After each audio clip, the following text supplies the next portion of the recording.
But 7 of you out there predicted, or no, 5 of you predicted the 7 of 7 of the 8 division winners. Congratulations. You can clip this off and share it with your friends. They go, does that guy know how to talk? What podcast are you listening to? Oh, yeah, baby. That's right. Playoff edition, Super Wild Card Weekend, and it was super. That's right, Chris Simms, Ahmed, Fareed. Morgan is here with her Giants sweatshirt.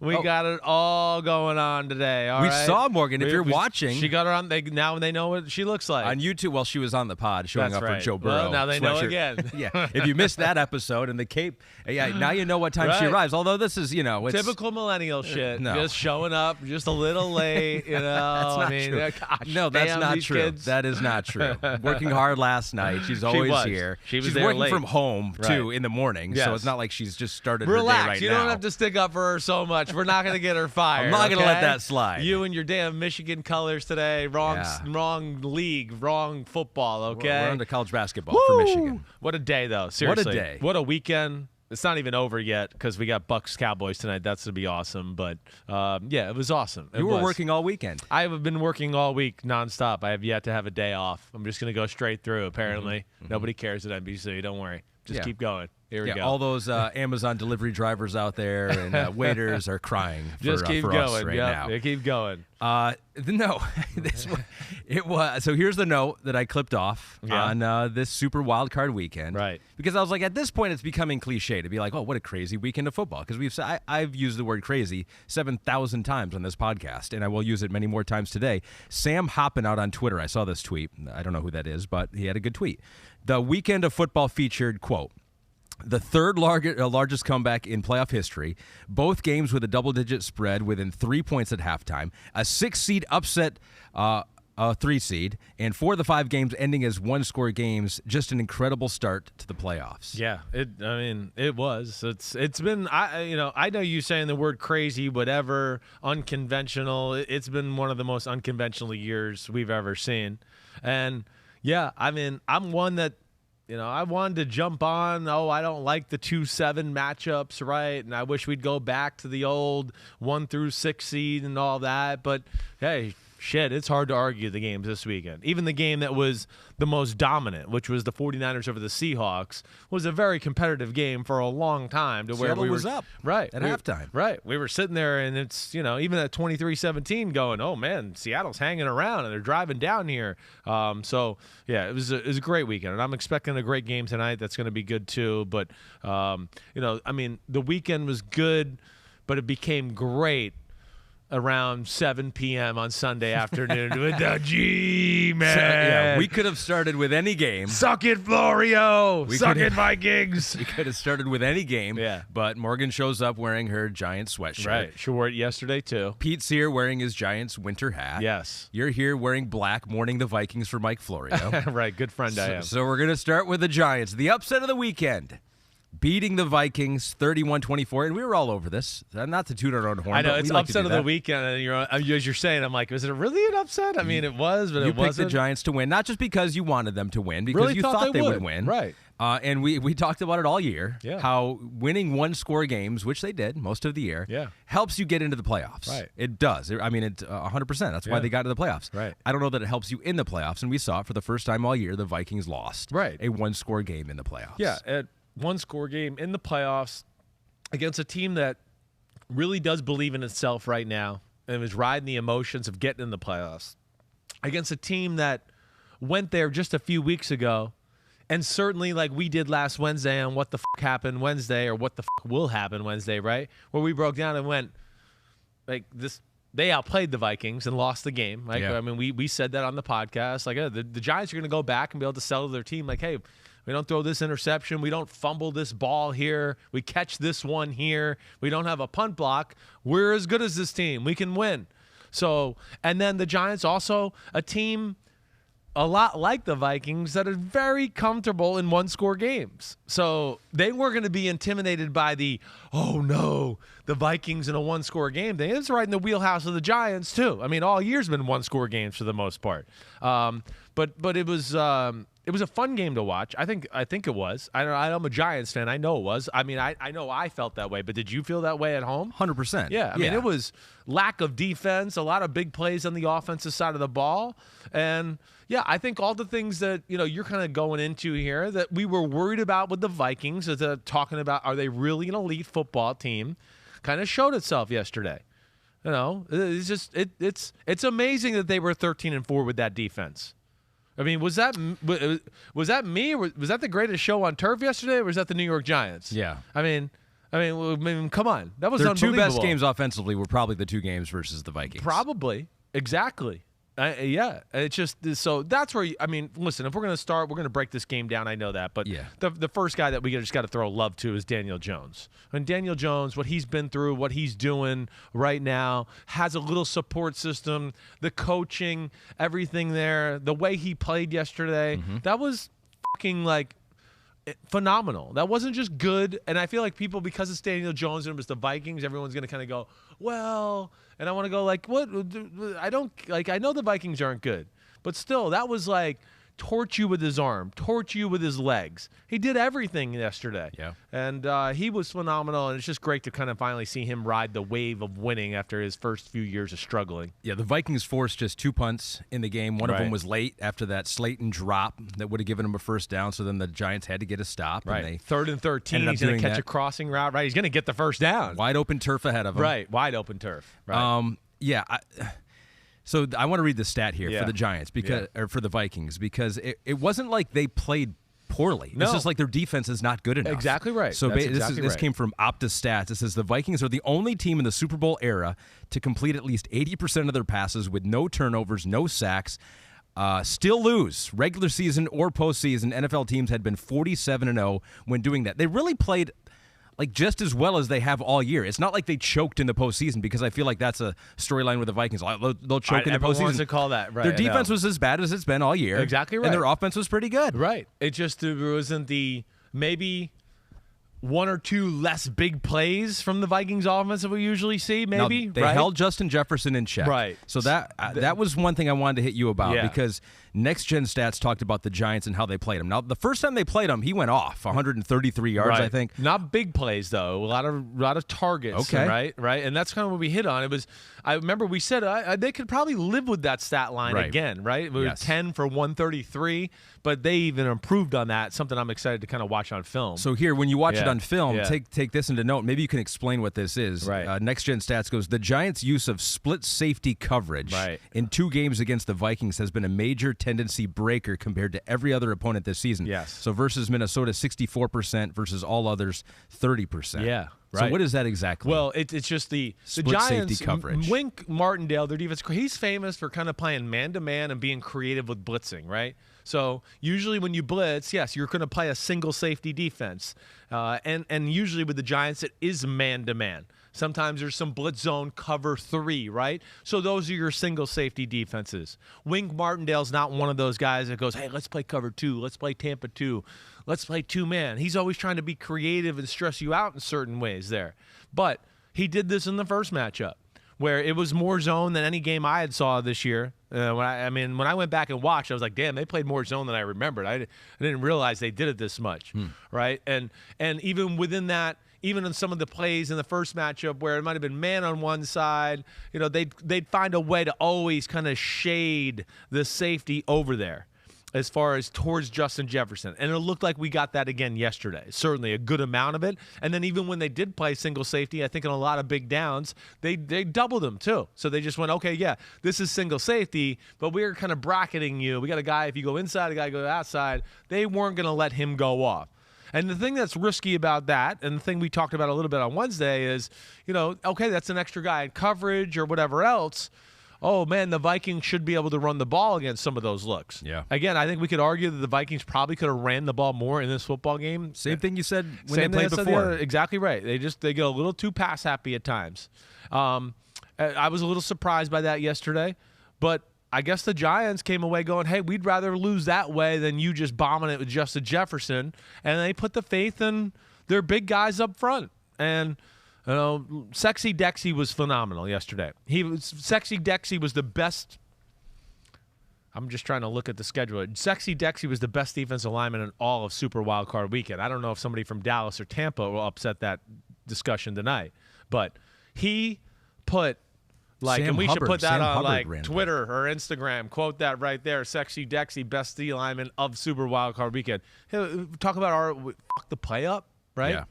I mean, he had the interior offensive line of the Vikings on skates the whole game. He had a team-high 8 pressures in the Giants' first playoff win since 2011. This is from Next Gen. Right. He has generated 29 pressures, aligned as a zero tech this season. That is 21 more than any other player. That's insane. He's Explain what that is. Well, it's zero tech is like head up, true nose tackle, right? So, there's no trying to shoot through a gap. It's literally like, no, we want you to be right here, that guy to snap the ball, and we want you to, if it's a pass, just hammer the guy and manhandle him and push him back. If it's a run, it goes back to the conversation we have a lot. Stand him up, hold him there, right? He's only 315 pounds, so just hold him there. And then just throw him to one side or the other. To one side or the other, right? So 5 of his 8 pressures were as the zero tech. Yeah, zero technique. he's incredible. And we've seen the year, as the year has gone on, he's gotten better and better and better to where he has jumped in the conversation as one of the best defensive tackles in football. Not even just a big run stopper at 345. It's literally, like you're talking about, it's true disruption. Him and Leonard Williams were phenomenal in the football game. Sexy Dexy, big time. But he had a roughing the passer penalty. A nothing the passer, right? That, you know what? I'm one that's sympathetic to the NFL because I'm like, you do need to protect these quarterbacks because it can get pretty lame pretty fast if we don't have Patrick Mahomes and Josh Allen and Joe Burrow in these games. I get that. Yeah. So I'm more sympathetic, but I think that one might have been the worst one ever. That was like grazing of the face mask, right? As he's like literally going to grab. Is that what him. it called? A shot to the head? They or called was a it shot to the head, which is, again, it's wrong. It's supposed to be forcible contact to the head. That was not forcible. No. Right. It's just, and that bothered me. No doubt about it. But either way, his pressure, on the last play of the game, really the last 2 plays of the game, they threw the crossing route to Osborne, which got broken up. Maybe Cousins could have led him a little bit more, but it was a good play by the defender. Dexter Lawrence got pressure on that play. And then we had the 4th down play where I know Kirk Cousins is taking a lot of crap right now for throwing it short. Yeah. On a, what was it, 4th and 8? 4th and 8, so let's take a look at it. He threw it, 3 yards downfield to T.J. Hawkinson, my Detroit Lion, who played pretty well for them. Yeah, he I did. think that's a trade that worked out for both teams here. So here are the dots. What should he have done? Well, listen, here's the big thing.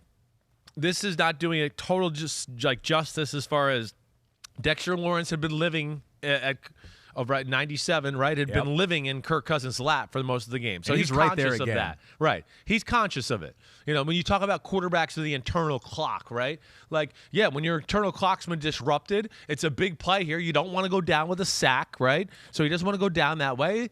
And it's what he said after the game, right. too. And to the point of what he said also after the game, hey, there's probably been a lot of times this year he's thrown the ball short of the first down marker, and then his guy makes a move and breaks a tackle and gets a first down. Well, yeah, because what's worse than throwing it short of the first down marker? Taking a sack. Yeah, if he takes a sack right there, everyone's like, you can't take a sack right there. Exactly right. He's going to get killed here. Yeah. So, hey, in the perfect world, he's going to watch this tomorrow and go, I wish I would have just thrown to 17 across the middle, right? Yeah. He's looking at Justin Jefferson on his right when he drops back. Jefferson is doubled by Julian Love and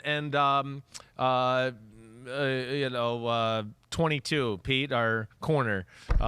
Adoree Jackson. Holy cow, I couldn't think of his name. So he doubled there. He doesn't like that. But I feel like his next look is Hawkinson, then to 17 over the middle. But I'm sure he feel like he didn't have enough time to get over to 17. Yeah. Right? Yeah, we'd love for him to maybe step to the right, run to the right, try to extend the play, and then throw the ball over the middle. Right. But I'm glad you described it like that because I think a lot of people see that, and one of the first analysis that they want to make is like, what an idiot Kirk Cousins is. Yeah, but it's really because Dexter Lawrence, like we talked about, right. It's really more of a positive play for the Giants than it is a negative play for the Vikings. Agreed. It was a microcosm of what we saw all game long. It was Dexter Lawrence dominating the middle of their interior offensive line and causing issues for them. And one of the reasons that, they got off the field a bunch of times on third downs and stuff was because of pressure of Dexter Lawrence making them feel uncomfortable, waiting for patterns to develop down the field. But, hey, the one thing I'll say here, I don't like the Kirk Cousins stuff. I don't love it, all right? Kirk Cousins was one of the definite bright spots of their football team yesterday and for the season. Here we are. It's the day after the game, and we're talking about Kirk Cousins, and I'm going, that was the shittiest fucking defensive performance you could it was unbelievable. Yeah. The Giants going on 4-play 80-yard drive, 6-play 75-yard drive, 20-play field goal drive. I mean, again. Yeah, to have one of the worst, if not the worst defense in football. Yes. Speaks to the quality of the offense. Exactly. And So Kirk that's where I Cousins. want everybody just to be like, come on, let's be a little realistic here. I understand he's not a superstar and he hasn't won in prime time and there's all of that. But damn, he's like one of the least concerning things on their football team. He's not the story. Right. So please, let's not always do that. The story is their crappy defense. The story is that Daniel Jones played as good as a first playoff football game you're ever going to see in your life. So let's talk about that a little bit more because John Hussein Kennedy writes in, damn, Dayball is amazing. Right. He's unlocking Daniel Jones the same way he did with Josh Allen. Josh is better, but Jones is definitely more than good. So how much credit do you give Dayball? A ton. I mean, this is where the Dayball magic, even after the game. Did you see the post-game press conference? He's just saying good. Oh, I don't know. And the Giants media was like, wait a second, why are you not more effusive with your praise? He's like, you guys are the writers. You can pick whatever adjective you want. I'm not a writer. I thought good was a good adjective. But that's but I think that's their strategy to that, right? 100%, Ahmed. You're right. Right. He's like, it's like Bill Parcells, Bill Belichick school of coaching, right? Yeah. Where it's a little more, affable and a good, not quite as like, oh, well, Bill Belichick and, maybe not as tough and mean as Parcells could be. But he's trying to let you know, I really liked his performance, but he's not going to go crazy. Well, because everyone else is. Well, right? Exactly right. That's the time when you don't need to as a head And this is coach. what's got them here anyways. Yeah. He hasn't just always been like, oh, you're the best, you're the awesome. He's pushed buttons. He's going, wait, we got a fucking game next week against the Eagles. I'm not ready to have a parade here down, in the middle of New York City yet.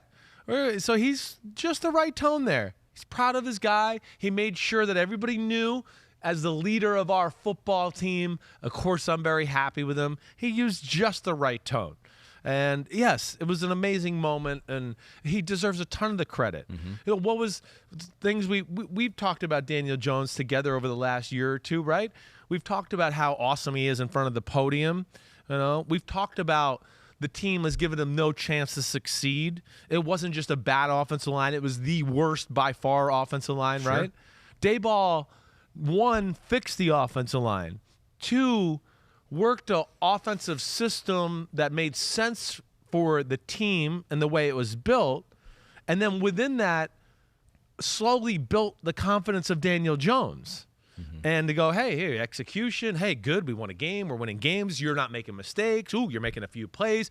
We had this progression during the year of, hey, he's just taking care of the ball. And then it went to, damn, he's making a lot of plays with running the ball. And, he's being efficient in the pass game, too. And then it started to become, damn, he's dangerous running. I mean, it's dangerous. And, damn, he's really making a lot of plays with these guys. I don't even know who they are at receiver. To now, here we are at the end of the year going, shit, he's taking over games. Yeah. And I think the biggest thing to our listener and John Hussein Kennedy's point is he's got him to be less robotic. He's got him, like, as we've talked about in the offseason, like his big issue, standing in the pocket, just sitting there trying to do what the coach said. Go to 1 read, go to 2 read, go to 3 read. I'm in the pocket. Dayball's got him to be like, hey, dude, remember when we fucking played backyard football when you were 12? And, like, if the first guy wasn't open, you just fucking run around and try to make something happen? And he's just got a great feel for that. And to me, that was another thing to get on the Vikings about. Like, did the Vikings not think Daniel Jones could scramble? Yeah. Was there no plan of, like, we're just going to rush him like he's some normal guy? He's legitimately fast. Exactly right. I mean, he's high 4.5-ish fast. And I'm in, like, all right, we know Jalen Hurts is a better runner. We know Justin Fields is a better runner. Lamar. Josh Allen. Kyler Murray, okay, maybe. Kyler Murray, maybe. Because, again, the size of Daniel Jones and his ability to put the shoulder down like a Josh Allen and Jalen Hurts and them to get extra yards, we don't give that value enough. But he's, I mean, arguably top 5-ish, top 6-ish running quarterback in football, which right? you would never think because of the size, right? The shape Stiff of his white guy, shape of his head, right? Short haircut. You're like, that guy's not fast. No, he is pretty fast. And yeah, and his top receiver in this game was Isaiah Hodgins, right? Look who at that. Started the year with Buffalo. I know. Former 6th-round pick in 2020 out of Oregon State. I kind of had to look all that stuff up, but the weapons. I mean, although I will say Saquon Barkley. And I don't like to say like someone wanted it more because they all want it. They're all professionals and they all are trying hard and they're at the top of their craft. But it did seem like Saquon Barkley had a little bit more oomph, carrying defensive linemen into the end zone, finishing the runs, as Pete says in my ear. Yeah, it did seem like he really enjoyed playing in this game. Agreed. It felt like the Giants had this is no disrespect because the Vikings had a great year and Kevin O'Connell did. It seemed like the Giants had a little more intensity on the field overall. Right? At least that was my sense. And again, not that I felt like Minnesota was asleep, but just from the get-go, all right, the Vikings, they go down, they get the good drive, right? It was a little work, and they score a touchdown, but it was 12 plays, 75. You go, oh, okay, well, that was a good drive. But the way the Giants answered, and the funny thing is, of course, me and Flory are sitting there watching, and I'm yelling and being obnoxious, but, like, Jason Garrett looked over him and went, man, I don't know. You might need to get worried. That looked really easy, right? That was like I said, Morgan shaking her head because she heard him say it too. Yeah. And it was just like the Giants came out hitting on all cylinders, and you could tell they had a game plan to expose the Minnesota Vikings. And again, I thought hey, run the ball a little bit more in this game.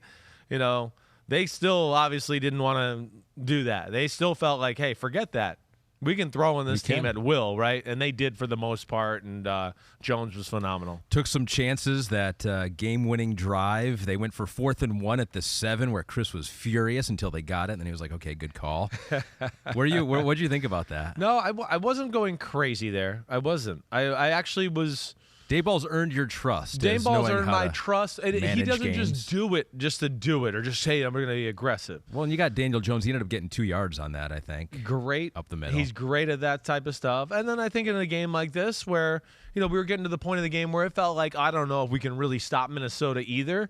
It was the right game to do this. Mm-hmm. I mean, that was at a point of the game where it felt like, okay, whoever has the ball last is going to win the game here.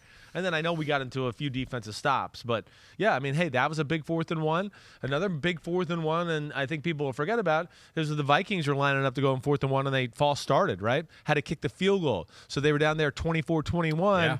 It could have ended up being 28-24 because of the false start by Darisaw, right? That made it 4th and 6. They kicked the field goal. It makes it 24-all. That was a big moment in the game, too. But, yeah, it just felt like the Giants really made a lot of big plays and big moments. Really, I only felt like they made one mistake the whole game, and that was on the touchdown that would have put them up 21-7. But Bellinger, if you remember, jumped off sides or false started a little bit as they had a guy in motion, and then he kind of started early. They scored the touchdown, but it got called back. They had to settle for a field goal and only went up 17-7 instead of 21-7. Yeah. But other than that, was a 20-play drive, 85 yards. Right. That was unreal. That was really one of the only negative spots you could talk about for the Giants all game long. You could talk about this game forever. Oh, yeah, I much could. like my Lions game. And one more thing, last thing about the Vikings. Look at you, one more thing. One more thing, just about the Vikings, because I think this sucks for the fan base, because they kind of knew they were borderline, not fraudulent, but it was more dicey than 13-4 would indicate. Yes. I don't think they're much different than my Detroit Lions at this point. Really good offense. You got a lot of things you feel good about there. And fix the defense. You do that, and, I mean, you can make some strides, and they can probably improve this defense. You have to be able to improve this defense. Agreed. Definitely. I mean, again, I think the defensive coordinator is probably going to come under some heat, so that's going to be a question with Ed Donatel. And then some players in the secondary. Another defensive tackle. They need something there. Yeah, but linebackers, pass rusher, okay. Mm-hmm. The offense, you're right. They got what they need there. They could probably get a little better up front. They're probably, I would think the Thielen era is him being the number 2 guy is about over. He's no longer what he was. Yeah. So maybe get another receiver in the mix here. But, yeah, I expect Minnesota to still be very much in the mix in the NFC, to your point, just like your Detroit Lions. And it was a really good year. It was a really good year. And they were clutch. and won a lot of games that we sat here and go, man, they shouldn't have won that game. And unfortunately, that leads to like high expectations because you kind of start to expect it. But I think the reality is like what you're saying. I wasn't trying to be a jerk when I was going, I can't believe they won that game. Or if you watched this game without the touchdowns, you would have gone, wait, they lost this game, right? At a point, having trying to give the reality of the situation. Having the worst defense in football is going to come back to bite exactly you at some point. Right. And then at some point, during the year, even though it was bad, they were making plays and stopping teams from at least scoring touchdowns. And that started to fall apart too. They started to not make plays, and teams were going down there and scoring touchdowns, just like we saw the Giants do yesterday. We will do the Requiem for the Vikings a little bit later on. Now it is time for Give Me the Headlines, presented by Hyundai. And this one was the craziest game of a crazy Super Wildcard weekend.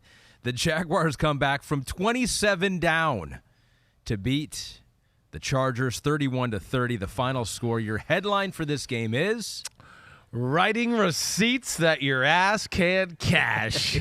Yes, that doesn't make sense, but it does. Well, we saw their social media tweet. Right. It was all the receipts they had. On all those people receipts. saying they're done. Chargers are not very good. And which, by the way, half those takes in that video were when they were not very good. And I was like, they might still be true. They might not be able to get it done in the playoffs, which it was true. It turned out to be true. They cannot cash those receipts. No, they cannot. As you put it. Third biggest comeback in NFL playoff history. And I did think this as it was developing. I go, the best time to fall down by 27 points is the first quarter. The second best time is the second quarter. So if you are going to fall down big, you want to do that early, as opposed to Seattle, who did it late and in their game. So the Jaguars did have some time, although it appeared like it didn't matter because they were not going to have answers for this Chargers defense that you think came out with a pretty good game plan against the Jaguars. Definitely. It's hard for me not to think that the Chargers were all over the Jaguars stuff early on in the football game. They obviously found some tendencies and some rules that they could hardline teach their guys in the secondary going like, hey, if there's three receivers to the right and the second receiver breaks inside, the third receiver is going to break inside too. That's what I mean by route reading. That's what teams are being taught, even in man coverage, same type of thing. And I got that, feeling from a few plays where I went, damn, the Chargers guy broke on that route before the Jaguars guy even made the break, right? Think about, I think it was the fourth interception, but it was the Asante Samuel. He cut off the in-cut kind of down the middle. I mean, he broke before the receiver did. Mm-hmm. See, those are things that start to tell me like, oh, they got to beat. Like Staley's taught them if this guy goes there, this guy's going to go there, right? And they certainly were all over it. But the second half, there was obviously some adjustments, and I think they started to get a feel for like, wait, they're jumping these type of things, so let's start to do this and that. I don't even know where to begin here. I think where to begin is with the quarterback. Just like we talked about with Daniel Jones. I mean, you throw 4 interceptions, 5 first-half turnovers, and you just kind of hang in there and don't blink and don't,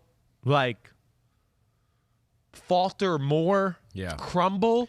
That's where Trevor Lawrence, Doug Peterson's ability to make Trevor feel confident was very special. Late in the first half, right, Trevor Lawrence had thrown 4 interceptions. He had completed 4 passes to his own team. He was 4 for 16. Right. So it wasn't even just those interceptions. It was like he was off nothing. The mark. There was nothing. It was just like, like you mentioned, they were all over everything. You met with Trevor Lawrence. Yeah. Couple, what was it, a day before the game? Thursday. 2 days before the game. Yeah, right. The gift and the curse. Yeah, right. Were you feeling like, this is going to come back on me here? Everybody. I high-fived him. Everybody was texting me in our company, of course. Yes, including my boss. Like, oh, great, you jinxed Trevor. Oh, too many daps, too many this, too many that. What struck you about meeting him, though, that maybe you didn't think previously? We learned something watching this game. He didn't get down after those 4 interceptions. Right. Was there anything in the interview where you're like, okay, this is interesting? He's used to be Mr. Just don't let anything bother me. Yeah. And he's started to listen and use it as motivation. Interesting. Right. He's learned to, he understands what's being said about him, and he uses it to give himself a little bit of a chip on his shoulder. Right. And that was cool, I thought. where he's kind of embraced it. He also embraced the magnitude of the playoffs. That's why I wasn't like, when he started to kind of mount the comeback, I went, because he made it very aware that he was, hey, numbers, they can be overrated. They don't tell the story, but I do pay attention to them and what other quarterbacks are doing because I want to be thought of as the best, and I see what they do, and I want to be up there with them. So, there's a drive for a guy that's cool and calm and always has a smile on his face and doesn't ever seem to get pissed or yell at anybody, right? But there is a drive to be great from the guy that is apparent. And he just couldn't be a nicer guy, and just a way about him of like, yeah, you believe in him because you could tell he believes in himself. And a thick, long neck, which I'm glad you started the interview like that? off. Just good, good. Yeah. Right on. Let's right just talk about your neck. Break the ice a little bit. But that was one. Like, let's go through it a little bit. The first interception, not his fault. Right guard doesn't make the block. It's an RPO. Sebastian Joseph Day does a great job getting his hand up. All right, interception. Second interception. It's a 4th down. Right. They run what we would call a 7-stop, a reverse curl route, whatever. It's pass interference in Asante Samuel. It's pass interference 1,000 out of 1,000 times all regular season in the first half of a football game. Not called, which was an issue with me throughout this weekend. We saw no pass interference called, where I want to go, this is called every time in every game during the regular season. All of a sudden, it doesn't matter anymore, which is annoying to me. So that was a bad one. And then I'm trying to think of the third one. I'm blanking on the third one. The third one was the shallow cross to Evan Ingram, right? He's throwing the crossing route. Asante Samuel gets it, playing Tampa 2, playing the Tampa 2 corner. Yeah. There's rules there. One, Evan Ingram, usually in a shallow cross, you see zone, you have to sit down by the backside tackle. He didn't sit down. He kept running. But that doesn't matter. Quarterback's got to see the throws. You can't just trust. And Trevor Lawrence has played enough football to drop back and go, oh, that's Tampa 2. Like, he shouldn't continue to run, and then I shouldn't throw the ball, right? And then there was the in-cut we just talked about where Asante Samuel jumped all over it. So there was a little bit of bad play by Trevor, a little unlucky, good defensive game planning by the Chargers, right? Then they dropped the punt, all right? And to me, this is one of the marquee moments of the game. After one interception, they made the Chargers settle for a field goal as they got inside the 10-yard line. Yeah. And then after the block punt, or drop punt, 24-0, they got a chance if they score a touchdown to go up 31, right? And to me, I mean, that even looks different than 27. Sure. And they held them to a field goal and then put the drive together late in the first half that I think was kind of the jump-off point to, okay, wait, we're settled in. I got a little confidence. Doug Peterson did a great job on that drive, throwing some short passes, some swing passes, let him see the ball go in the basket a few times. Okay, I feel pretty good. And then Trevor came out in the second half firing. So those 4 touchdowns, one of them, I think the deep one, Zay Jones, 39-yard. That was when we were like, okay. That's when you started to believe, right? That was when you went, they might be able to come back here. Because they're down 10 at the end of the third quarter, Right. where I think it was hard to get out of your mind that they were at one time down 27, because any team down 10 entering the fourth quarter, you would never think like, oh, they're out of it. You'd be like, oh, they're within 2 scores here. They're definitely in this game. Was there anything specifically? I know you looked at that play a little bit. You mentioned the adjustments that Doug Peterson may have made. Right. Was there anything specific about that play? It's interesting. So if you'll see this play and you're watching here on YouTube, on the right, they're playing cover 2. On the left, they're kind of playing a quarters coverage, right? Asante Samuel, number 26 on the left of your screen here, he takes Evan Ingram, who's running the little out route, right, which he's supposed to do. He's right here. Now, Derwin James, right, he is looking across the field and looking at the number 3 receiver, which is Christian Kirk. And I think his rule is to take that guy if he crosses, right? But this is where coaching adjustment, game planning, oh, wait, I got to play for that can screw this over, comes in very handy. So what they did was they sent him over there and sat Christian Kirk right in front of Derwin James. Now he takes the cheese, and now Zay Jones goes behind him. Now, I don't know exactly how this is supposed to be played. I don't know if Derwin James, this is a great play, and it's stressful to this coverage no matter what.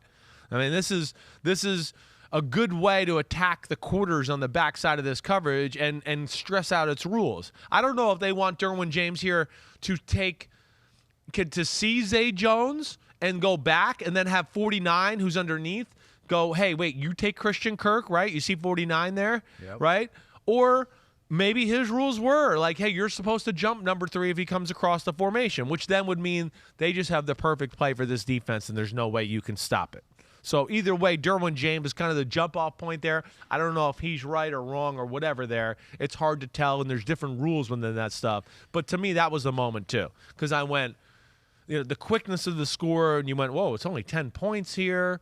And now it's 2 scores, and they got a chance to win this football game. And then it was the subsequent drive where the Chargers went down and missed a field goal, right? And then you went, oh yeah, didn't go for 4th and 3. Didn't go for 4th and 3. Brandon Staley got broken. Everyone broke him, and now he's like, I can't go for 4th down anymore. I know he's probably second guessing himself on 3rd, 4th, 5th guessing himself. And on that play too, noticing you need some time to be able to throw deep, and the offensive line for the Jaguars doing a good job there. Khalil Mack was out there. Joey Bosa was out there. Second half, they were really good. Walker Little, I think Pete sent us a group text on a tweet that showed how he him handled dominating Khalil Mack, especially on that last drive. Right. So good job by the offensive line there. I got a tweet that you're going to like here. Yeah. It comes from Mr. Jet 2010. Right. He goes, wonder if Trevor was on the Jets, if he would have been pulled at the half. Good job by Peterson to stick with his young quarterback. Well, we have 2 examples of stick with your young quarterback here in the show. Daniel Jones, right? I mean, we could have easily gave up on him if we wanted the Jets attitude, or if we listened to the fan base of the Giants after 2 years, because there was a lot of fans. Morgan will tell you, she's a Giant. Oh, this Daniel Jones, he doesn't got it. Forget it. Let's move on, right? So, yes, they've built Trevor Lawrence to this.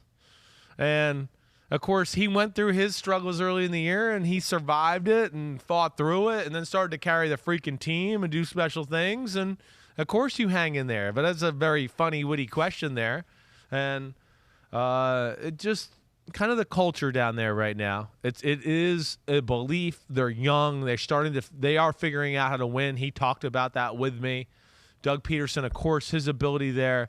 And then, hey, the game settled in, and they finally got to play the game they wanted to play a little bit. It was hard early on. It's hard.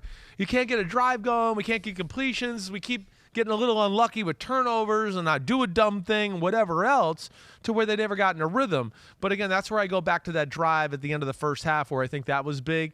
And then in the second half, come on, let's talk about it. It's the team that was down 27-0 ran the ball more than the team that was up 27-0. So Pete counted the plays. Yeah. Once it was 27-0. Right. Chargers called 25 pass plays, 8 run plays. Right.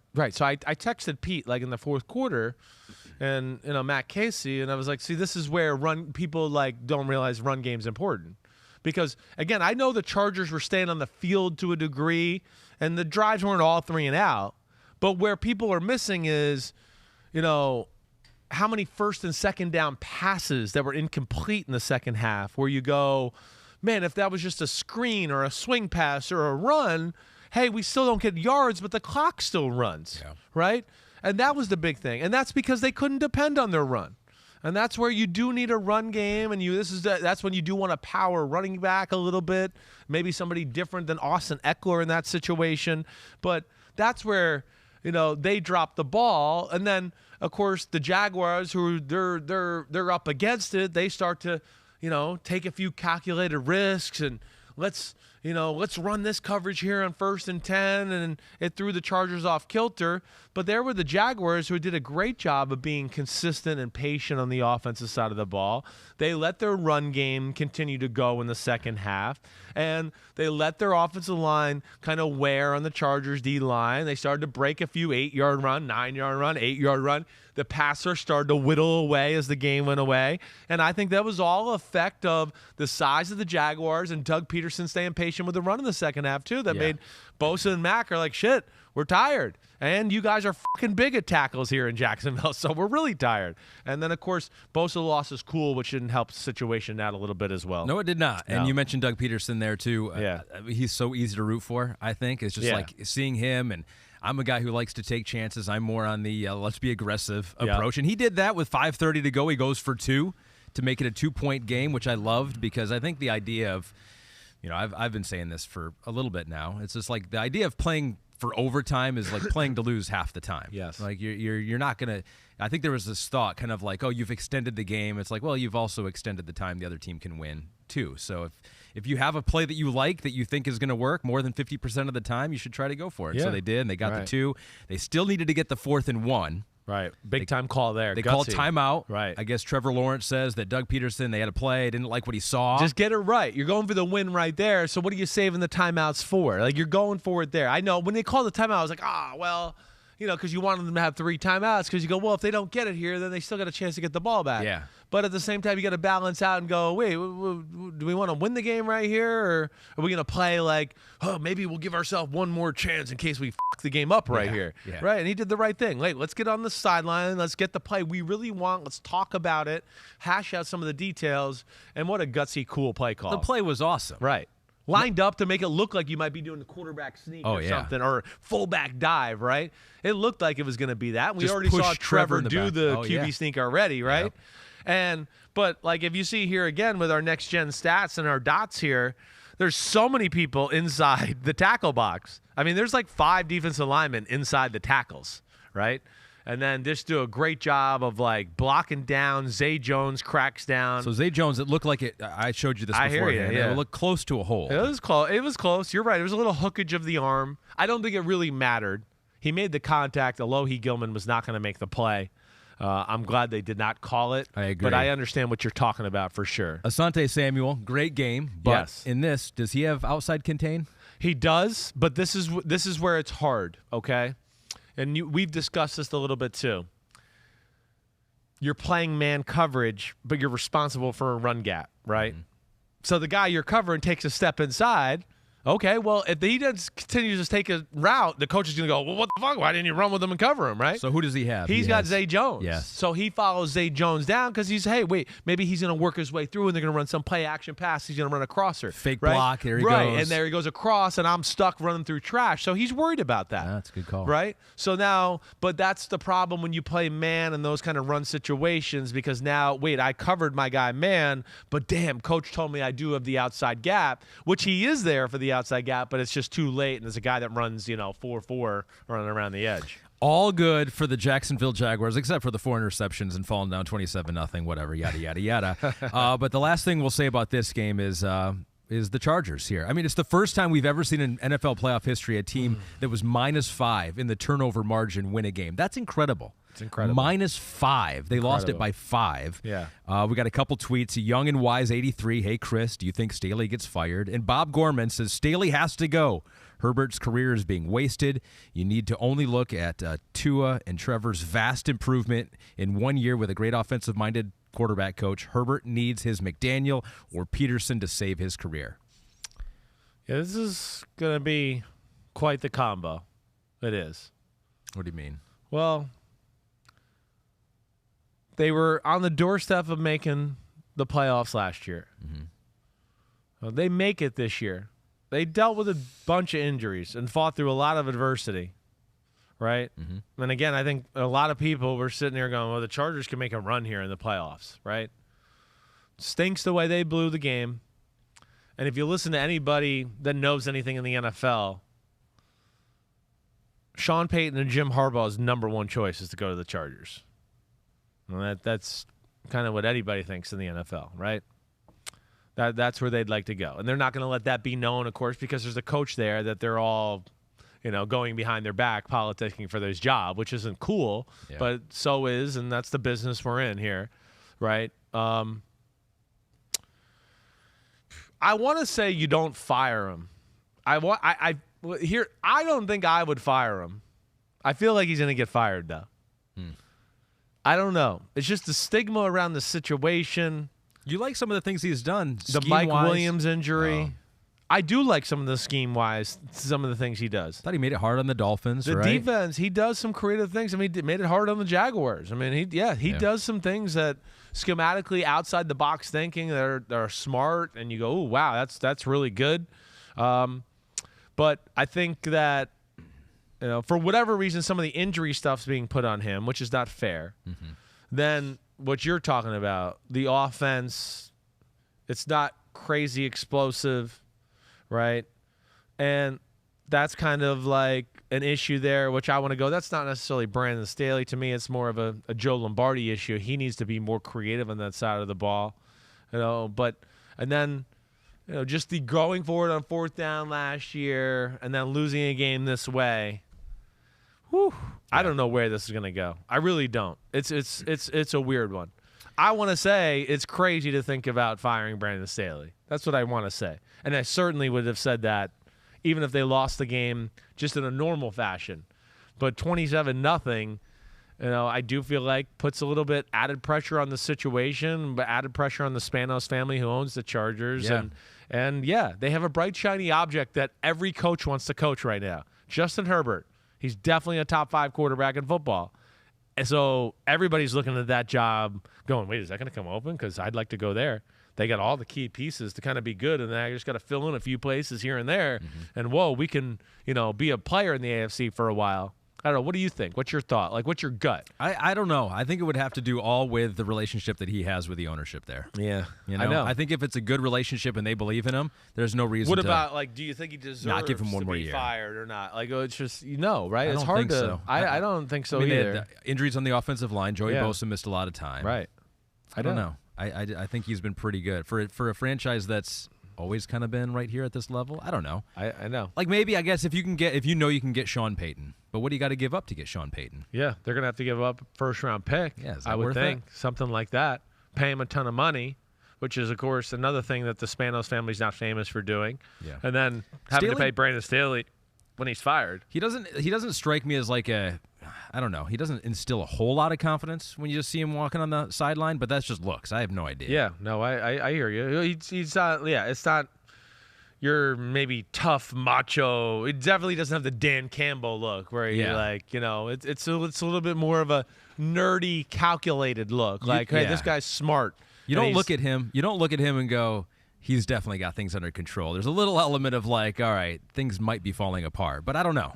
I don't know. Yeah, and I think that's where the Joey Bosa's helmet coming off. Those are fair questions too. Yeah. I think it's very much on the fence here. It really is, and I don't know. If you made me bet, I'd bet he's going to get fired. Well, maybe he should because they were my Super Bowl pick, and he's embarrassed me now. Right. He's embarrassed me. Good. They have been eliminated. I will not be right on the Super Bowl winner this year, and that is Give Me the Headlines presented by Hyundai. And now we move on to the Buffalo Bills and the Miami Dolphins. This game I thought could be a blowout, and it looked like maybe it was going to be a blowout. Yeah. Buffalo jumped out to a 17-0 lead after a missed 4th down. Then they went touchdown, field goal, but then became very difficult for them. Yeah. Interception, 3-and-out, interception, field goal, fumble, return for a touchdown, 6-and-out, 3-and-out. Very strange for the Bills. And I kind of want to start there. And Pete's the same idea here. He goes, how do you feel about the Bills after this win? Better, worse? Because there are some things like good, obviously. Right. Like that's why they're in the position they are. Right. A lot of turnovers. Yeah. They're frustrating. Defense sometimes gives up some big plays. Yeah, it was frustrating. It was not a good performance in that football game. I think there's some positive points that we can talk about, but yeah, it was. They have a little bit of like what I used to feel like more with the Chiefs, and even still too to this point of like, they just can get a little unmotivated at times, or go, oh, we got it in control, and they take their foot off the gas pedal, and they. All of a sudden, you're going, wait, you were just about to blow this team out, and now we're in a dogfight. Like, it was literally like, it was clear you were way better than this team, and what? Now we're kind of hanging on here? That's where they're frustrating, right? And it's not, I mean, like, there's no team in the NFL that just is blowing everyone out. No. Like, even the Eagles have come back to earth here, so it's really, I mean, it's hard. There's no one that's in that category right now, but it does seem, I don't know, at least for me, like they're just always on the edge. In one of these games, it's just, you're going to make that mistake and not going to have the second chance to come back. Yeah, they live on the edge because it's just they ask one guy to play on the edge and carry you, and that's always been our complaint, right? That's where, again, I just go, he's just careless. I mean, he's definitely part of the reason we can sit here and blame, right? To go, wow, you're one of the reasons the Dolphins got back in the football game. Right, he's always been, the last 3 years he's been great at towing the line of like, here's aggressive and here's crazy, and he's played it just right, right? But we've seen here the second half of this season where he's gone over to the crazy line a few times, too many times, and we go, dude, come on. And yesterday was one of those moments, right? I mean, it's 17 to first off, they blew an opportunity when it's 14-0. They get down there. Dawson Knox is wide open. They throw the ball in the end zone. He drops the ball. There should be 21-0, right? They have to settle for a field goal that's 17-0. They're in control of the football game, and he gets a little pressure and just throws the ball up to John Brown, who kind of screwed him over by stopping, but at the same time, it's like we've talked about with Joe Burrow and the Bengals a few times or whatever. Like, have a feel for who you're playing. You're playing Skylar Thompson and the Dolphins. Like, they got nothing. Just, you're up 17-3. Don't take those chances. You got to make them work for everything because they're not.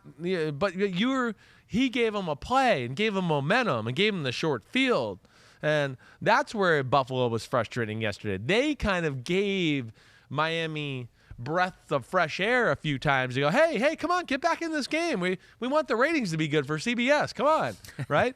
I mean, it's like what it felt like at times. And, that's where the Bills are a little frustrating. And it's also, we get frustrated with Josh Allen. But, again, this is who they are. This is how they win. They can't do it any other way. And that's the other part, too, that it's like, so you got to take a little of the good with the bad because – he makes so many freaking unbelievable plays, but we've seen him toe the line the right way, and he just has to get back to that because he has gotten a little crazy. Yeah, here's the good. Yeah. He's the second quarterback ever with 300 or more passing yards and 3 or more touchdown passes in 3 straight playoff games. Yeah.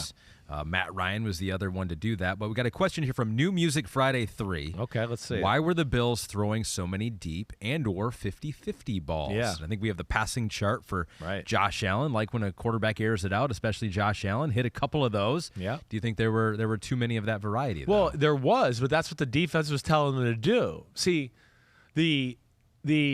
and this is where I'd like them to come up with some other ways rather than just hey, you run straight and I'll just throw it in and put it in the money, right? And again, I mean, one of those, the deep post down the middle, Shakir, talk about another moment that was dropped. Yeah. Right before the half. They should be there inside. Really, listen, Shakir falling to the ground, he should walk in for the touchdown. He got nervous and fell to the ground and then dropped the ball altogether. He should have been able to stand. That ball was perfect. He should have been able to stand up and run in the end zone. But he hasn't played a ton. He just wanted to make the catch, so he fell. They left points on the board there. But there's a good question, and here's the biggest question. Or here's the biggest reason. And this is something that will not. Nobody is scared of the Buffalo Bills and their receivers. Nobody. And the Dolphins certainly weren't. So they were going to go, hey, we're not going to let you run the ball and pick us apart for 5-yard throws and play zone, and then the quarterback design runs beat us. They went, you know what? We'll take our chances with we think our guys can cover and you won't hit every 50-yard throw down the field. That's what they did. And, again, this is where I'm trying to tell people, this is where, the talent on the offensive side of the ball in Buffalo is it's a little overrated. That's where I think people have lost. Nobody wanted John Brown. Nobody wanted Cole Beasley. Gabe Davis had a good game. You know my thoughts on Gabe Davis. He's good. He's not a superstar. Josh Allen does not have the weapons some of the other quarterbacks in this playoffs have. Should they have kept Isaiah Hodgins, who's now the star receiver for the Giants? That's where they miss Isaiah McKenzie, who's a little banged up because he has a little juice to him too. But that was the reason, I think. And I was sitting there during the game, and Morgan could tell you, I kept going, man, the Dolphins have no fear. They had Xavier on Diggs for a good part of the game, or they tried to favor some, safeties over that way. But, at the end of the day, I think that was the big reason why they threw some of those 50-50 balls up in the air. And then, hey, even on the other side, the Bills' defense, the numbers are good, but what if you give the yards of those drops where they were big pass plays for the Dolphins to be had? Waddle dropped, at least 2 or 3 passes that were probably worth 75, 80 yards, right? I mean, they had some big drops in the game that certainly would be concerning to Buffalo too. But, yeah, none of the offensive numbers look great for Miami. Their leading rusher was Jeff Wilson with 10 carries, 23 yards. Skylar Thompson threw 45 passes, completed 40% of them. So, really, it's like the defense. Defense and special teams. Yeah. They had a great punt return. They had a few good Cook returns. They had the Bills kick the ball out of bounds after scoring one time, gave them the short field. And then the defense with the interceptions, the defense with getting pressure, right? Yep. I mean, Jalen Phillips was phenomenal yesterday. He was all around Josh Allen. The tackles of Buffalo could not block him that way. But this could be a good thing. And let's see. This is one of those things. Sometimes I look at teams when they play like this. They didn't play good, but they won. Yeah. So they're going to come in this week pissed off, right? Some positive vibes. We won, but no, like, oh my gosh, if we play like that this week against the team we're about to play, the Cincinnati Bengals, we will lose. And that's where it could be a positive for them. Buffalo goes into that game having won 8 straight since their loss to the Vikings. So what do you make of Mike McDaniel? Yeah. Dolphins, final bid on them. Because, they were in this game, 3-point loss to the Bills with Skylar Thompson as their quarterback throwing 40%. So they made some plays, right, special teams, defense. But that's good. The bad is there were some penalties, delayed game, obviously. Yeah, that was an issue all game, the getting out of there's only one mistake I think Mike McDaniel made really the whole game. It was the 3rd and long, right? And that was the interception up the left sideline. They were up 24-20. Right. Midway through the third quarter. Right. 3rd and 18 from their own 8. Tony Romo on the broadcast, give him credit, says, you got to watch out here. You don't want to turn the ball over. And then then they turn the ball over, interception, and Romo goes, that was as much on the coach as the quarterback. Definitely. And he's right about that, Tony, for sure. That's one where you just go, let's throw a screen, let's throw a shallow cross, see if he can weave through some guys, maybe get a first down, but punting's fine here. Punting's fine. Your defense is playing good. I know it's Josh Allen, it's dicey and all that, but there was no reason to take that risk, let alone there was nothing there to say that was open, right? And that was a big moment of the football game. They got the Bills going. I mean, the ensuing drive, Allen, tough run for a first down, ends with a Cole Beasley touchdown. Exactly, back on top. Back on top. Then they forced the Dolphins to go 3 and out, and then got it. It gave them momentum to go down and score again, right? Yep. But to your question with the Mike McDaniel thing, hey, I know we're all talking about the 4th and 1 where they got to delay a game. Mike McDaniel after the game he explained it. He goes, at first he was told it was a first down. So I don't know what he saw. And for all those out there, he could have saw the referee do the old, wave the chains, right? And then as soon as he sees that, he looks down at his play sheet. Okay, let me get to my first down calls here. And he's going through it. And then it sounds like it's like someone told him, hey, it's 4th down. And he looked up. He was like, what? Right. But getting the plays in on time or getting out of the huddle was an issue all game. And this hasn't been an issue for the Dolphins this year. Right. So this has to tell me it's the rookie quarterback in a tough environment.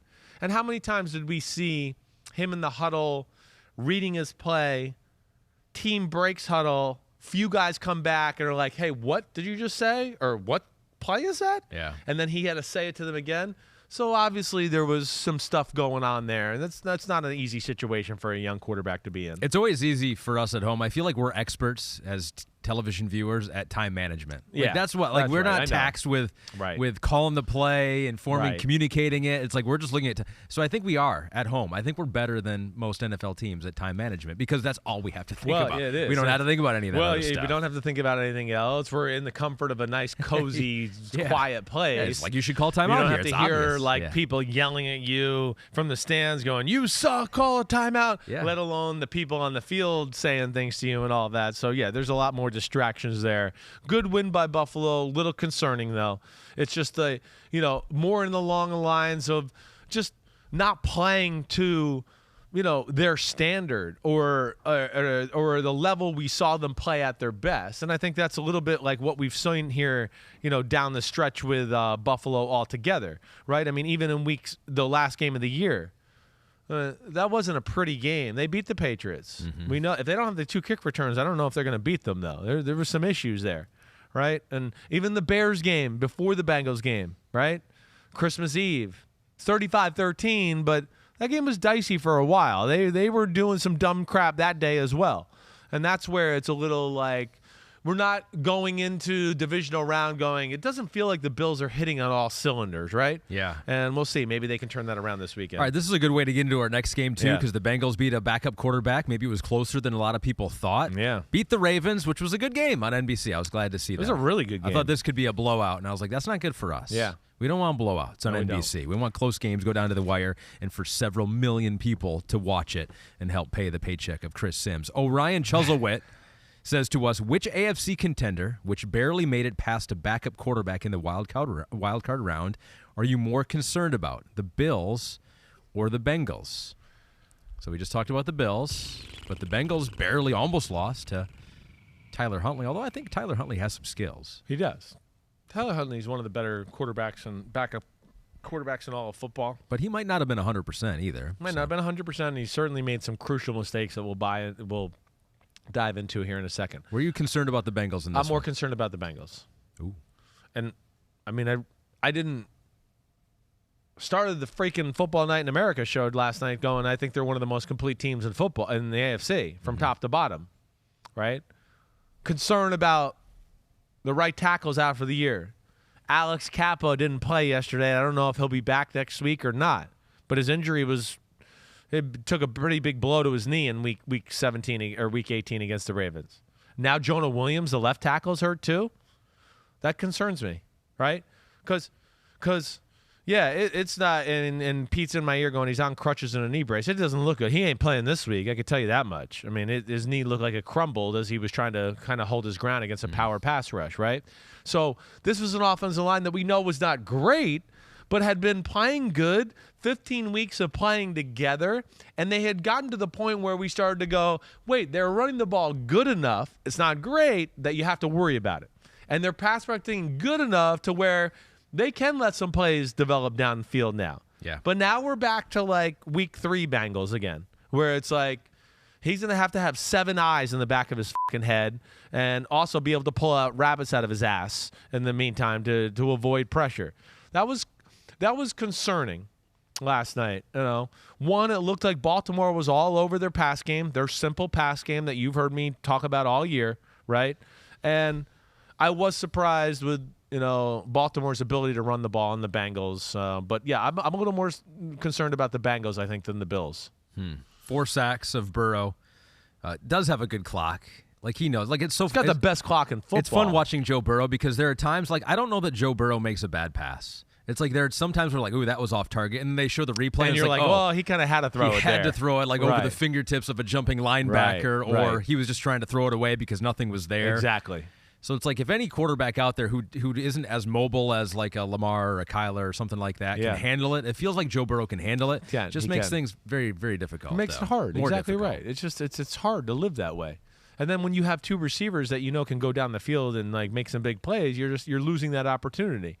You know, the Bills, hey, my concerns, yeah, they're there, but the Bills I think we put more into the classified of like, hey, let's not do dumb shit and let's just catch the ball. And right, there's a little of that. This is like, no, there's some physical issues here I'm worried about. Could totally blow up what we want to do offensively. Exactly. The Ravens pass rush isn't that good, and we saw them collapse in the pocket pretty quickly, you know, throughout the game, especially as the game went on. So that's where I worry, you know. But I will say this, you know, Baltimore outplayed Cincinnati. They should have won the game. Their defense was great, right? Their offense, you know, running the ball that way, consistently running the ball. And again, I'm concerned about that, but they might be the only team that can do that to the Bengals. So I don't know if I'm really concerned about the Bengals in that aspect. 155 rushing yards total for the Ravens. Right. But and like the traditional way, too. They did. Right. But you're right. It's so unique. Is there another team in the playoffs like them? I don't know. The only team I would go that would maybe do that to that group there would maybe be Philadelphia. Because, again, you know, I think very highly of their run-stopping abilities with DJ Reader and all that. Defensive line had a pretty good day. I mean, like, they caused some problems. They caused some problems. They did. It's just, I mean, you're not used to seeing anybody run the ball on them, and they did that. And, you know, the defense did some good things, definitely. But, you know, again, that's where when a team can be like so bland and so patient and some of the basic stuff's working, then a few basic wrinkles work off of it, right? Oh, we're stopping the run and they're throwing it short. Stopping the run and throwing it short. Oh, Demarcus Robinson, fake that short route, double move, touchdown, right? Yeah. Or, hey, run the ball bootleg, run the ball bootleg. Oh, he runs the bootleg, but, actually it's a throwback to Mark Andrews on the other side, right? They had some great wrinkles. They played the game just the right way. Really, Tyler Huntley's two big mistakes really were big. The interception in the first quarter that led to them scoring their first touchdown, right? They were kind of moving the ball. They were in Justin Tucker range. He throws the interception. He doesn't see the outside defender. Davis Gaither, the linebacker, does a good job, picks it off. And then, of course, the 14-point swing of the quarterback sneak and then the pickup and the return for the touchdown. I mean, that's one where that's like all you need to really talk about. A moment like that, you almost always lose a game. In that big moment, and that was unfortunate for the Ravens. I mean, a 14-point swing when the game is tied. Exactly. Right? So you're not, you're not up 7, you're down 7 now. And John Harbaugh talked about it after the game, and he mentioned how it was just poorly. He said it was poorly executed by Tyler Huntley. The idea was to go low and get pushed in, not to go high. Collinsworth explained it just right. He nailed was it all in the moment. over it. Yep. It's like, the way they lined up was they were expecting quarterback sneak, mosh pit it, our big fuckers behind you are going to push you in the end zone. You got 2 downs to get in there. Right. He jumps up. Bengals do a good job. Reeder and company do a good job of stalemating the offensive line.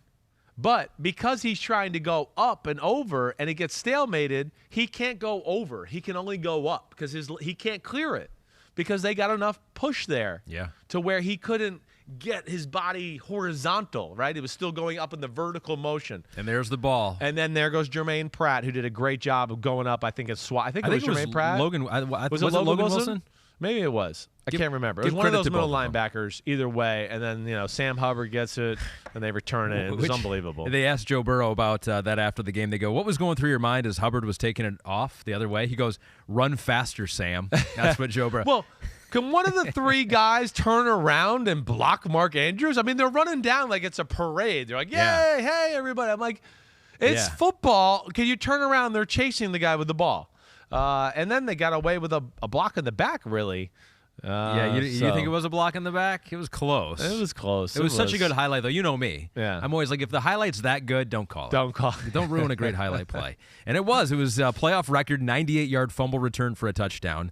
Per Next Gen Stats, the Bengals win probability, you saw this on the broadcast, went from 46% all the way to 88% after that play, which seems kind of high, right? It was still a touchdown game, but whatever. I guess they hadn't seen Tyler Huntley do the good things he had done in that game. Hey, Pete, what is this? Zach Taylor delivers the game ball to Bar Blind Pig. What was that all about? Oh, we got something. It intrigued me in the rundown here. So after the game, after every playoff win, I'm getting this explained to me in my ear in real time right here. Oh, here it is. Bengals coach Zach Taylor, tradition of delivering the game ball around Cincinnati. Last year. Remember that? Oh, here he's at the Blind Pig here, which is right across the street from the team's facility and stadium. All right, Chris. So he might have a simple offensive game plan, but look at this man. He's behind a DJ booth here. DJ booth. He grabbed the microphone. He's delivering the game ball to the people there.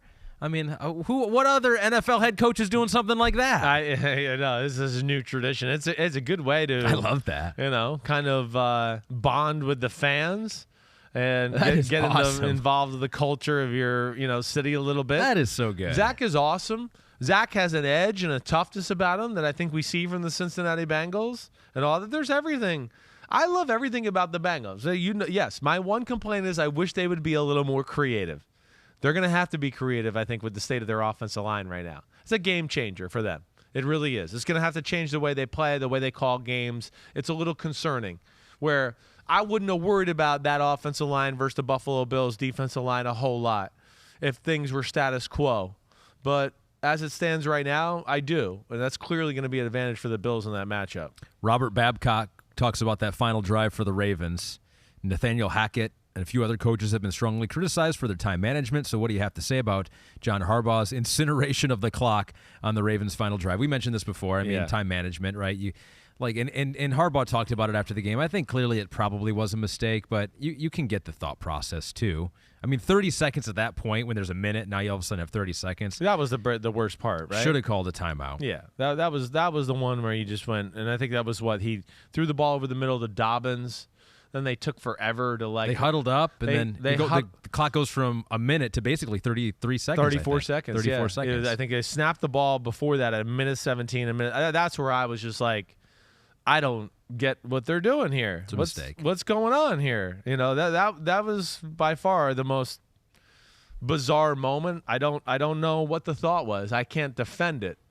But yeah, that's one where call the timeout, regroup. Yeah. And you can kind of assemble a game plan here for the current status, because I think that was their last timeout, right? No, they had one more timeout. They had one more timeout after that. Yeah.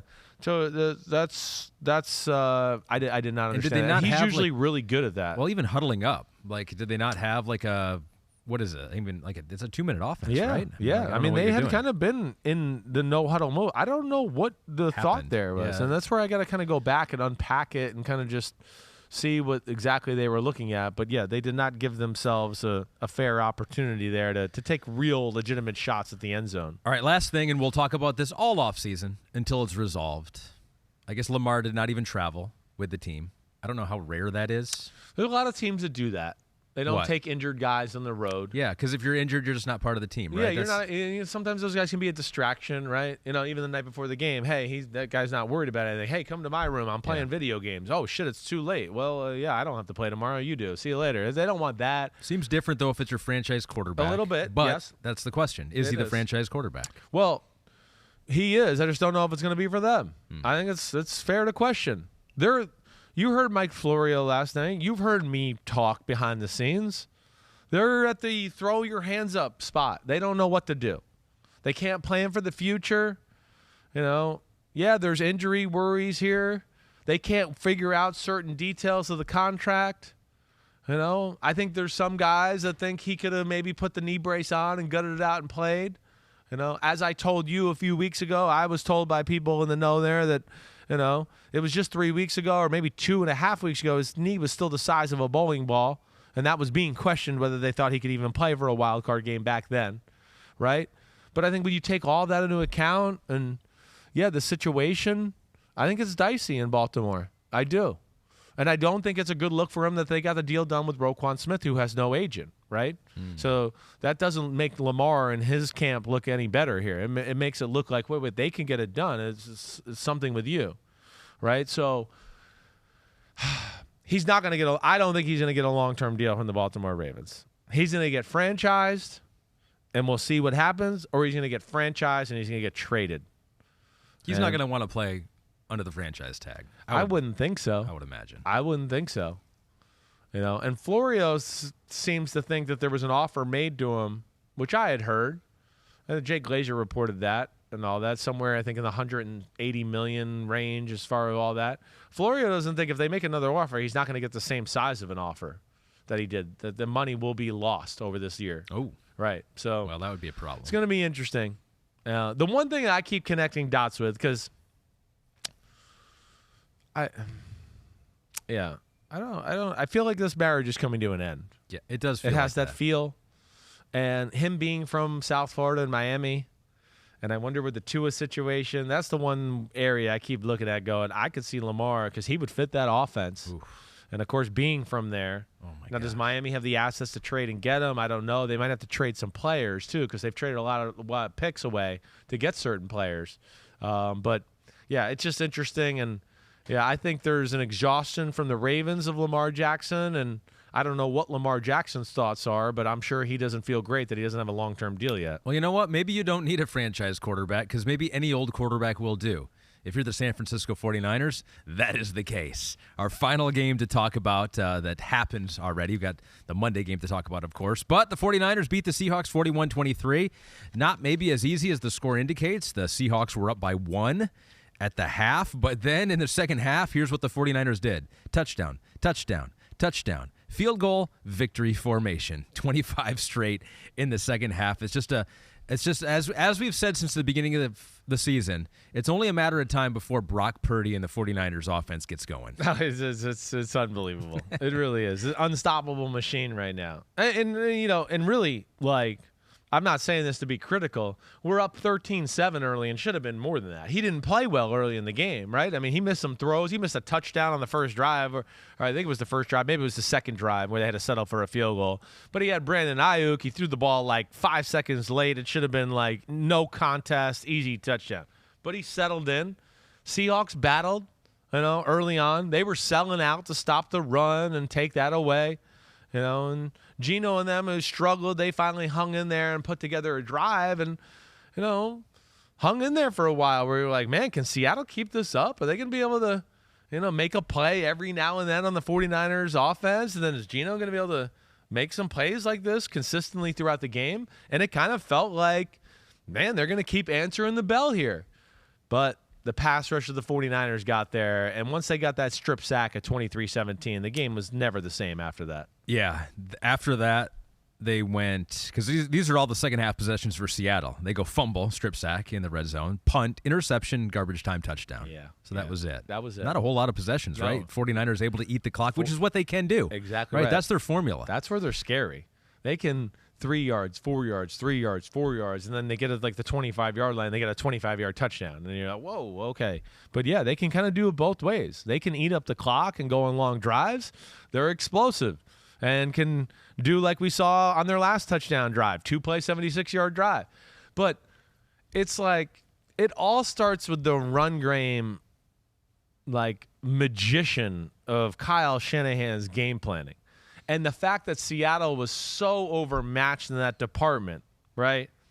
That we're sitting there watching the game. We made a tape for the pregame show on Saturday night before the Chargers Jaguars, and they usually come to me, hey, what do you think the tape is for the 49ers game? What's the thought?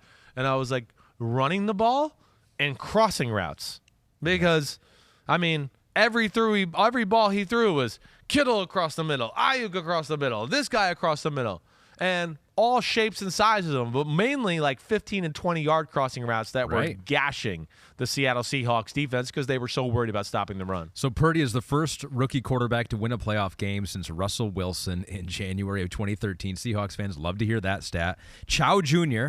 says what you just mentioned. Purdy threw 10 times over 20 yards in the game. Was that by design? Did he make the right read? So we have the passing chart for Brock Purdy. But, yeah, definitely stretching the field, something they have done more with Brock Purdy than we have seen them do with really any quarterback, Jimmy Garoppolo included. He's more consistent throwing those balls, I think, than Jimmy Garoppolo ever was. He has great control that way. And what I think they did there, that was by design. And it was by design because that's what the defense was telling Shanahan and company to do. I think that's where it's cool with the 49ers. He's obviously in the trust tree to where the coach doesn't go like, wow, they're playing run defense, but I'm going to keep running it because I don't really trust them. They're playing run defense like that? Well, I'm going to dial it up. Brock's going to hit it. And that's amazing. And then the ability, like, go back and watch some of the plays and how they look exactly like the run play. Or it's the same pass pattern down the field, but they just changed up the fake behind it and the window dressing to where you don't think it's going to be the same play. And you go, oh, wait, they just burned me with the same play they burned me with 5 minutes ago. It was exactly the same, except it just looked different at the start. And that's where he's amazing.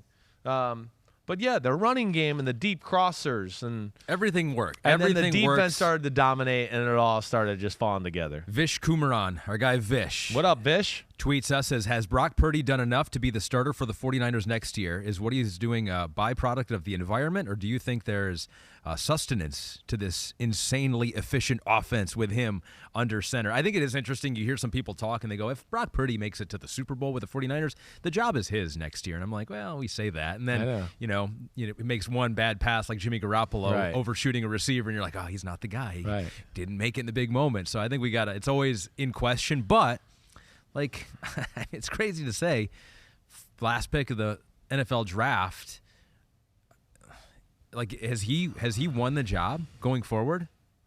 Unless it's just a monumental like meltdown, he will be given the starting quarterback reps when they come back in OTAs and training camp. Definitely. Yeah. Yeah. Like, clearly they like something in him to draft him, even though it was a late-round draft pick. You can just get some guys in free agency. This is why I was saying draft fucking Mac Jones. This is why. I mean, he's a lesser Mac Jones.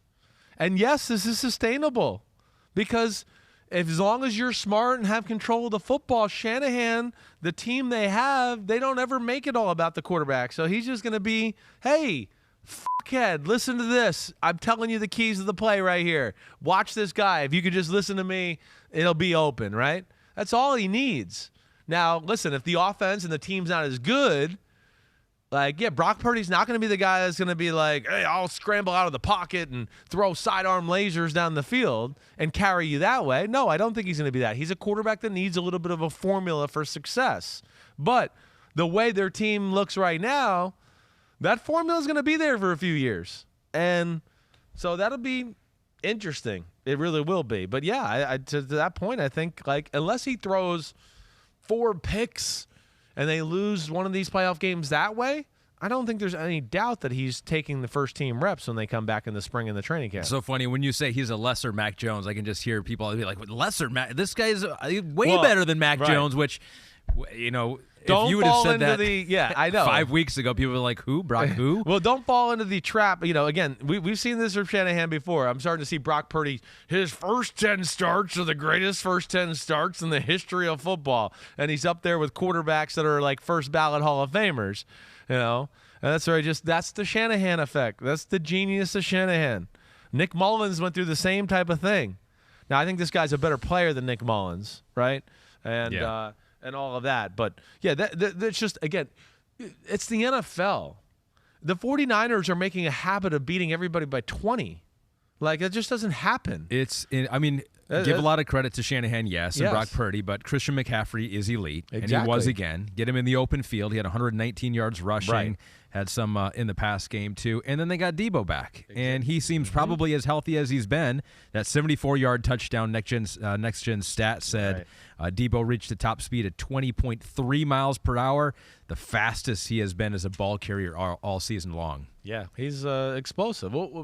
Those three healthy, Debo, Kittle, McCaffrey, and most importantly, the biggest thing is just the running game. That's when this all started to explode.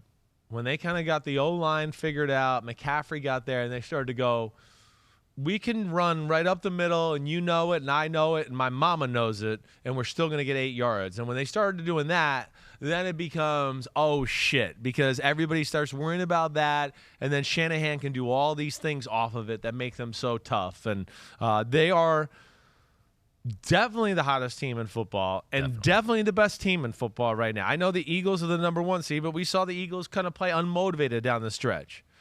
They're the only team I look at right now, the only team that I kind of go, they're hitting on all cylinders, right? Yeah. When we just went through the Bengals and the Bills, obviously not hitting on all cylinders, right? The 49ers are that only team. The Chiefs, I feel like, kind of got on that in Week 18 and showed some like glimmers of that down the stretch. Yeah.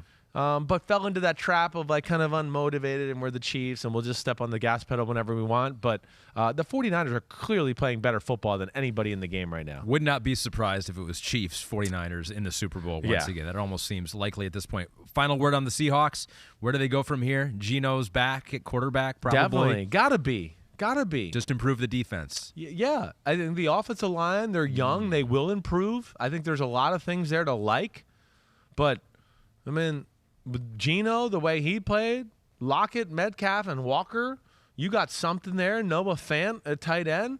There's plenty to work with there. It is all defense. They're a little like your Lions team.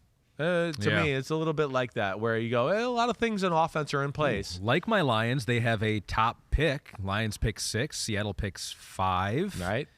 I mean, there's going to be a quarterback available. They got the Broncos pick. Right. They got the Broncos pick. I know. Again, that's what they're going to have to decide. Do they want to go quarterback? Do they think they can ride the Geno wave? Geno's a young 33 or 4, whatever he is. And you can see he still moves really well. His arm's still alive. Yeah. Right? But they need some ass kickers up front. Like, And it's 32. Okay, so he's 32. Need some big dudes. They need some difference makers, some disruptors, right? I talk to most people, just normal fans, that they don't know anybody on the defensive line for the Seattle Seahawks, right? Uchenna Nwosu is really the only guy that pops, right? So they need some guys there to make a difference. Maybe another corner to add to the mix, but I think there's a lot of good things in Seattle for the future. But sadly, the future of this season is over, and now we say goodbye to all the playoff teams who have lost. They're just like the regular season teams who didn't make the playoffs. Damn, we spared you for a few weeks. It's like, what would you rather do? Right. Would you rather make the playoffs and lose your first game, right, or not make the playoffs and just not have to worry about it? No, it's definitely make the playoffs and lose the first game. Unless you're the Lions. As much as Lions were better. Lions end of the season, you could not write it better. That's like pretty good. If the Lions exactly like the Lions or Seahawks here, Pete, because if the Lions had made it, they would have played the 49ers, probably gotten blown out the same 41-23. Like, who feels better, the Lions or the Seahawks? Well, the Seahawks do. The ones because they got probably $30,000 extra cash in their pocket, so they feel better. Yeah, that's a good from point. That playoff game. That's a good point. That's right. And they can just say they went to the playoffs, so they got a little bragging rights. Yeah, Lions say we should have been. We would have done well in the playoffs. Right. We would have beat the 49ers. Right. We can say that. No one can prove us otherwise. But we will. So, Kristen, do we have the music to say goodbye to the 5 teams so far that lost in the first round of the playoffs? We'll start with the Seattle Seahawks. It's a season that brought unexpected success, despite ending in a bit of a mess. They started to lose their flow when Chris changed a name from Geno to the ill-advised nickname of G-Yes. That's when it started to go downhill a little bit for them. Blaming me again, huh? Well, it just seemed It seems like anytime a quarterback has a bad problem, it's my fault. When it goes good, nobody goes, hey, Chris, it's because of you. Yeah, if you high-five a quarterback like Joe Burrow or interview him, Trevor Lawrence. Yeah. Don't high-five Justin Herbert because I like him. They're my Super Bowl pick this year. They might be next year, too, depending on what happens in the offseason. Chargers now. It's a team that everyone likes to clown. To charger means blowing every lead around. Yes, Staley longs for the time way back in his prime when his biggest problem was effing up fourth down. I was like, man, those are the easy times. Those are the easy times. Those were the days. Damn. Right? That was all I had to worry about. I used to be able to cash those receipts. Baltimore Ravens. John Harbaugh, goodbye, going into the offseason with his timeout in his back pocket. It's a team that used to be atop the throne. Are the issues with Lamar overblown? He could still be part of the show, except for the fact 2 months ago, he completely stopped answering the phone. Like, Lamar, are you there? Hello? Can we get a contract done? Do you think Lamar has one of those where it's like you can't even leave a message? It's just like the mailbox is full, and it's like you can't. It's like, oh, got to call back. Yeah, you're right. Yeah, it could be. He could be one of those guys. There's a lot of those guys in the NFL, though, so I don't want to judge him. I was never one of those guys. I was not, but there's a lot of them in the NFL for sure. Miami Dolphins. Maybe Tua is one of those guys. Although I don't think so. I think Tua would be a guy that would clean up his voicemail so you could leave a proper message. Good news. It took a week longer to be dismissed, and Mike McDaniel gave the offense a twist. But now that their season's completed, Dolphins fans about to get heated when they have no one in Chris Simms' top 40 quarterback list. It's about to get bad. You're on fire. It's about to get bad again, yeah. Tua will be back. No, Tua will make the list. Definitely. Definitely. Don't know how high, but final team, the Minnesota Vikings. Oh, no. Bye-bye, the Minnesota. 13-win Minnesota Vikings. G-Man. Their season went up in flames. I'd understand their fans calling them names. But they don't need to ball because, above all, they were almost undefeated in one-score games. I mean, it's so close. Almost. What a great year. That's right. Just lost one. Just lost one. Only the most important one. 11-1. To the team that's still playing, the New York Football Giants. And I had one written mid-game on the Jacksonville Jaguars. And you had to stop. We'll save it. Maybe we'll never use it. Who knows? Maybe not. Maybe they'll go on a run. Yeah. Don't jinx them, though. Yeah. I know. You're right. You know? All right. That's it. Right. Oh, we did Ravens. Yeah, we did Ravens. Yeah, Pete. Come on, Pete. Listen to the show. That was the whole phone thing. Freaking A, Pete. I know. All right. Well, we got a little Monday Night Football. Oh, yeah, ain't that's over right. yet. Oh, yeah, it's not done. We're not Hey, done we're yet. not clapping it up yet here, Slugger. Come on, Okay. fourth quarter, 4 quarters of football, getting playoff shape. So we have the updated NFL playoff bracket. Here it is. There we are. We'll be in Kansas City next week for the pregame, hour-and-a-half show. Oh, that's right. 3 You get to o'clock travel because Eastern. it's the first game. That's right. Yep. I'm staying at Mahomes' house, and then I'll be back here on Monday. Do you think you'll interview Mahomes? I hope so. I raised my hand yesterday. I don't know. I think Maria gets that interview. Probably. I think she got him once already this so year. maybe they need to switch things up. Hopefully. Yeah. I've never interviewed Mahomes, so that would be cool. You should get. I would like interview to. Mahomes. But yeah, I'm excited for that. I really am. And this, to me, coming up, is the best weekend of football of the year.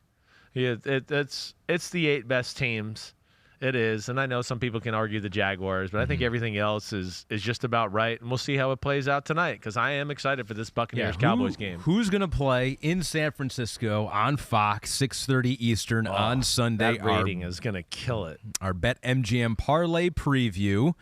The number 5 seeded Cowboys at the number 4 seeded losing record Buccaneers.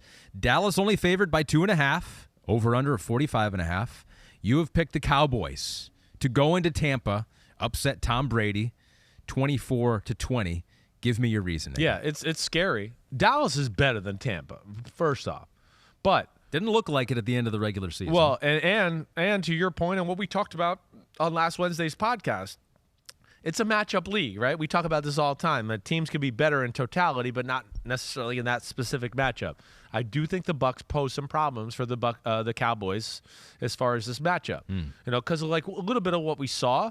You know, what I gotta see, and to me the biggest thing in this game is going to be, you know, how much can the Buccaneers stay out of obvious passing situations? And if they have to be in too many 2nd and 9s and 3rd and 8s and all that, they are going to lose the game. They can't block Dallas pass rushing. They couldn't block them week 1. They won't be able to block them now. The run game is the one thing I go, can they do that? And it's weird. They are bigger than Dallas. We know that. Dallas, we've talked about it a lot, right? It's smaller. They have to put a lot of people at the line of scrimmage. But Tampa hasn't run the ball other than week 1 and then against the Seattle Seahawks in Germany. They have not really been able to run the ball on anybody. Dallas is better right now than they were in week 1, right? So that to me is the going to be the key of the game. And within that too, like we talked about on Wednesday, is Dallas going to have to go to such an extent to stop the run that it's going to leave Diggs one-on-one against Evans and those type of matchups. Because that's going to favor Brady and them. They're going to win those. They're going to have the pick plays. They're going to throw back shoulders. He's going to throw the ball on the money down the field. They're going to have some of the screen plays to the receivers we talk about because you got too many people bunched in trying to stop the run. So that's where I'm interested to say. But I'm going to say, and I'm going to go with what I saw all year, not just, cherry picking 1 or 2 games, that Dallas will be extremely motivated in this football game. The end of the year was weird.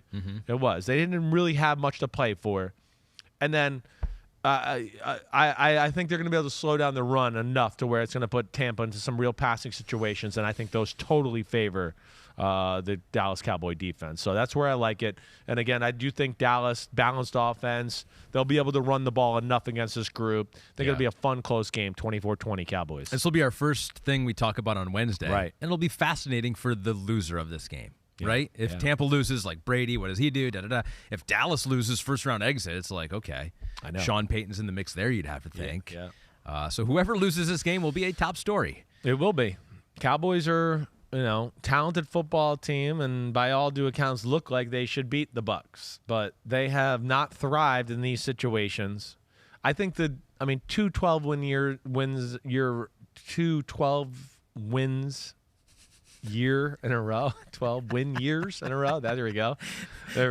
12 win seasons. I don't know how you fire Mike McCarthy. Yeah. I don't. I'm like, what? Like, really? And Jerry, we've learned this. He's a very loyal guy. He is. I mean, like, he sticks by, which is like great. And like, I feel like he's one of the guys where it's just like sticks by Zeke. He stuck by Jason Garrett for a long time when people called for him to make a move. And Mike McCarthy, I feel like everyone's like, come on, Jerry, be like everyone else here. It's kind of strange. Yeah. It's where everyone's like, what? No, have patience. How do you fire a guy after 1 year? Like, Jerry's the opposite of that. He is. Yeah. He's maybe to his detriment. In a lot of ways. Maybe to his detriment, but with coaches. You're right. I respect it. You're right. And the Bucs thing, you're right about that. I mean, this could be. hey, you got to tune in tonight just because it could be Tom Brady's last game. I mean, plain and simple. So that's worth the price of admission right there, and I'm excited to see Joe Buck and Troy Aikman call it. The action never stops at BetMGM. Never. You can sign up now using the bonus code SIMS. Your first wager risk-free up to $1,000. So say you bet $100 on Zeke Elliott to score the first TD, you will win $800. But if you lose, you still get $100 worth of free bets. Simply download the BetMGM app today or go to BetMGM.com. Enter the bonus code SIMS to make your first wager risk-free up to $1,000. As always, bet responsibly. Don't lose $1.4 million like we saw someone out there who bet on the Chargers when they were up 27 to win. They would have won $11,000, which is a good chunk of change, but not worth risking $1.4 million, which that person, man or a woman, now does not have. Well, yep. I hope they had more millions to go along with it. Probably and didn't ruin did. their life. Hopefully, it wasn't the only $1.4 million they had in their bank account. Right. And if it's not, like if they have lots of millions, then eat it. I'm glad you lost your $1.4 million. I don't give a shit. Exactly. Yeah, give it to the casinos. They could use it. Right. Yeah. Right. They could use it. Right. All right, everybody. That's it. We did it. Monday podcast. It's in the books. Super wild card weekend. Not totally complete yet. We will dive into the Cowboys-Buccaneers reaction. Hopefully, I should be able to watch that film even before we do the podcast. You know what we're going to do. We're going to break down the games a little further of what we saw, look ahead. That's going to be probably the game plan. Look for us to break down a few plays on social media, too, that were relevant to last weekend and maybe relevant to some of the matchups this week. Everybody be good. Enjoy it. Bucs Cowboys, Monday Night Football, Brady versus Dak Prescott. Clap it up. Way to go, G-Man. Clap it up. G-Man.